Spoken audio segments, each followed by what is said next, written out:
gözaltı süreci. Ondan sonra tutuklama sürecine girdi. 3 aya yakın zamandır cezaevinde. Ben 4. evre kanser hastasıyım. 3 pozitif agresif tümör. Bu süreçte 3. evreydim, 4. evreye sıçradı. Karaciğerime metastaz yaptı. Sağ elimi kesinlikle oynatmamam gerekiyor. Bu sol elim bakın. Bana eşim bakıyordu, kahvaltımı hazırlıyordu, yemeğimi yapıyordu. Şu anda arkadaşlarımın, eş dostum, akrabalarının yardımıyla ama yine de kendi başıma kaldığım zamanlarım oluyor. 2 çocuğum var. Samsun'a yalnız tedaviye gidip geliyorum. 21 günde bir ilaç alıyorum. Kemoterapiyi aldım. Şu anda akıllı ilaca başlandım.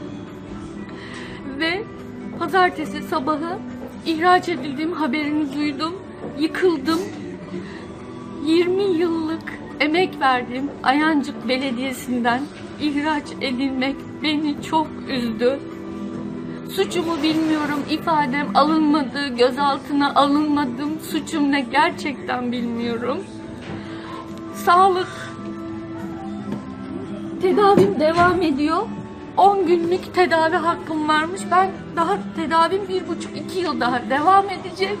Yeşil kart da çıkarılamıyormuş kanun hükmünde kararname olduğu için. Emekliliğe başvurmuştum kanser hastası olduğu için malulen.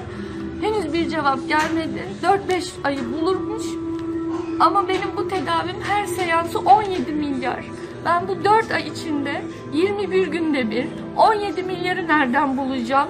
900 milyon ev kiram, kredi borcu, kredi kartı taksitleri, eşim ihraç cezaevinde, ben ihraç maaş yok. Allah'ın adaletine güveniyorum. Başka güvenecek hiçbir şey olmadığına inanıyorum artık.